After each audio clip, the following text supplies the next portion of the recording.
자, 이번 시간에는 제가 승소했던 사례를 하나 가지고 와서 한 말씀을 드려보고자 합니다. 좀 승소한 지는 꽤 됐는데 관련해서 질문들이 몇 번 더 있었어요. 그래서 이것들을 한번 정리한다, 이런 차원에서 제가 한번 말씀을 드려보겠습니다. 어떤 내용이냐면 제목 보시는 것처럼 관리회사가 권한 없이 관리 행위를 했어요. 그런 후에 구분 소유자들에게 부당이득 또는 사무관리로 그 비용을 청구할 수 있을까요? 이런 질문에 대한 쟁점이 되겠습니다.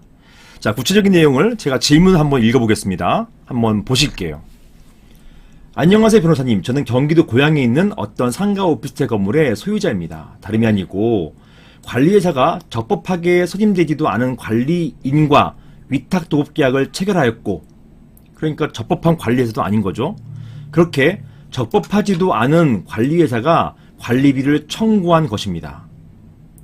이러한 사실이 드러나자 관리회사는 어찌되었든 내가 관리행위 한 거 아니냐, 그로 인해서 구분 소유자들이 이득을 얻은 것이니까 이것은 부당이득 또는 사무관리라고 하면서 여전히 관리비, 사실은 관리비 상당의 부당이득 또는 관리비 상당의 사무관리 비용, 이것을 청구하는 것이 되겠습니다. 이렇게 관리비를 청구할 수 있다고 주장하고 있습니다. 이게 실제 소송에서 이렇게 주장을 했었어요. 상대방 변호사가 주장했던 사안입니다. 자, 이러한 주장이 맞는 것인지요? 이런 질문에 대해서 한번 답변을 드려보겠습니다. 먼저 관련된 법부터 보실게요.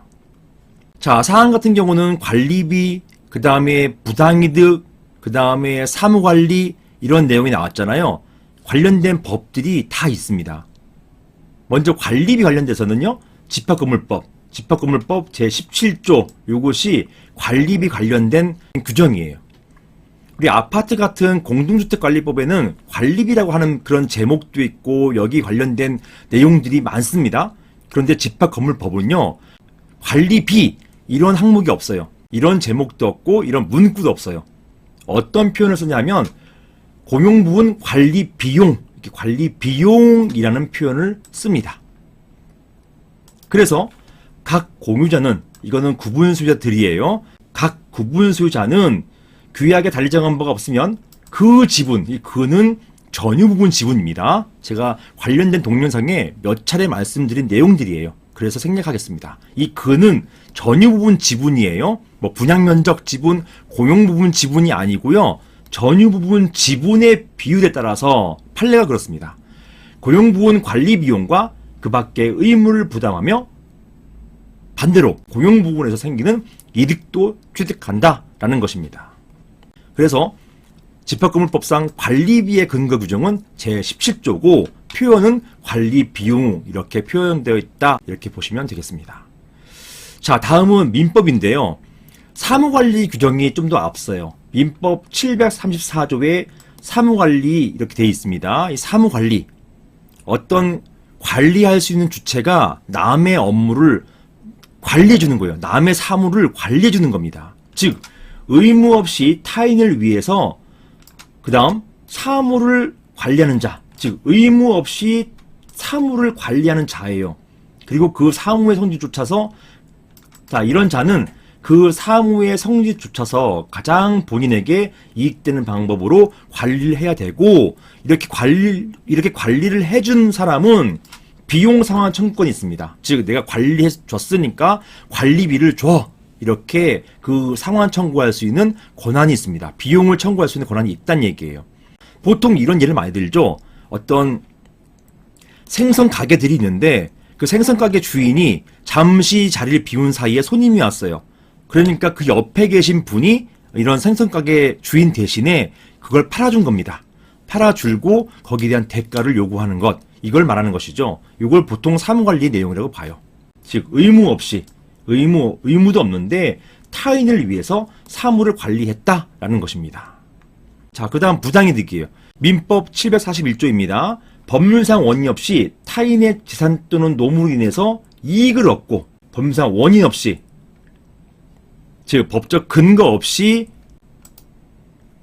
타인의 노무로 인해서, 타인의 어떤 업무로 인해서 이익을 얻어야 돼요. 이익을 얻고 이것으로 인해서 타인에게는 손해를 가야 됩니다. 타인에게는 손해를 가할 경우 그 경우에 그 이익, 여기 얻은 이익을 반환해야 한다라는 규정이 부당이득 규정입니다.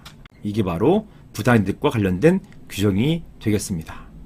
그래서 사항 같은 경우 적법하지 않은 관리회사가 어쨌든 그 입주자들을 위해서 또는 구분수자들을 위해서 관리를 했어요. 건물 관리를 했습니다. 이런 건물 관리가 사무관리에 해당되는 것인가, 또는 이런 행위로 인해 가지고 구분수유자들이 이득을 얻고 그러함으로 인해서 그런 회사, 관리회사에게 손해를 가한 것인가, 이런 요건들이 하나하나 따져줘야 되겠죠. 그래서 실제로 제가 했던 소송에서 이런 것들이 쟁점이 되었고 하나하나 요건들이 따져줬어요. 따져줘가지고 결론적으로 제가 승소했는데, 어떻게 승소했느냐 한번 보시겠습니다. 자, 내용을 정리해 보겠습니다. 제가 이 사건에서 승소했다고 했잖아요. 저는 구분 소유자 분들의 대리였습니다. 그러니까 반대가 관리회사였죠. 그리고 제가 승소했다는 것은 관리회사의 이런 관리비 청구가 기각되었다라는 것이죠.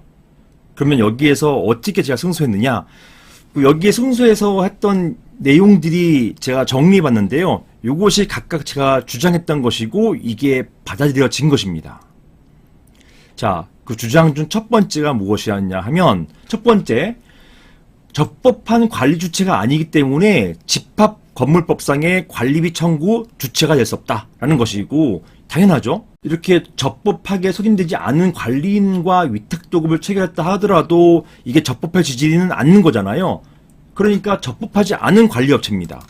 적법하지 않은 관리회사, 즉 적법한 관리 주체가 아니기 때문에 집합 건물법상의 관리비 청구의 주체는 될 수 없다 라고 주장했었고, 이것이 받아들여졌습니다. 맞다는 것이에요. 자, 두 번째, 사무관리라고 했잖아요.